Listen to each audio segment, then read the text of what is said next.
Ni Nyoman Reja, 92, seorang nenek berjalan tertatih menuju ruang persidangan. Ia terseret kasus dugaan pemalsuan dokumen silsilah keluarga untuk mengklaim tanah warisan. Momen nenek tersebut memasuki ruangan meja hijau itu pun viral di media sosial. Ni Nyoman Reja merupakan warga lingkungan Pesalakan, Kelurahan Jimbaran, Kecamatan Kuta Selatan, Kabupaten Badung, Bali.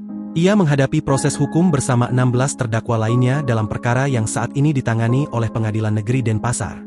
Sidang pembacaan dakwaan terhadap seluruh terdakwa dilangsungkan pada Kamis, 15 Mei 2025. Dalam video yang diunggah oleh akun TikTok Letang Tembak 6 nenek tersebut hadir di ruang sidang mengenakan busana adat Bali berwarna putih. Ia tampak berjalan menuju pengadilan dengan dibantu oleh seorang petugas, karena ia berjalan tertatih-tatih dan tampak lemah saat memasuki ruang sidang. Hal ini membuat banyak masyarakat merasa prihatin.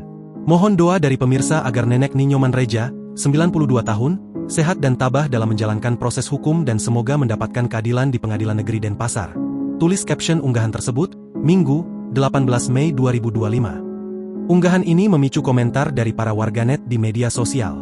Dalam persidangan tersebut, Ni Nyoman Reja tampak duduk di kursi terdakwa bersama 16 orang lainnya yang juga diduga terlibat dalam kasus serupa.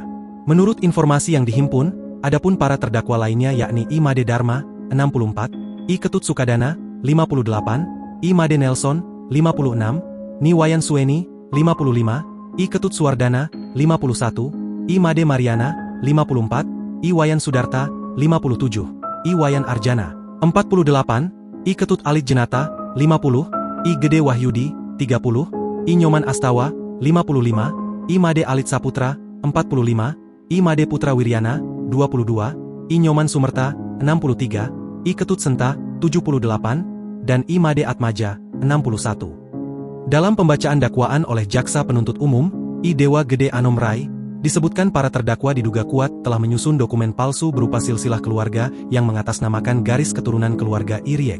Tujuan dari pemalsuan tersebut diduga untuk mengklaim hak kepemilikan atas tanah warisan keluarga.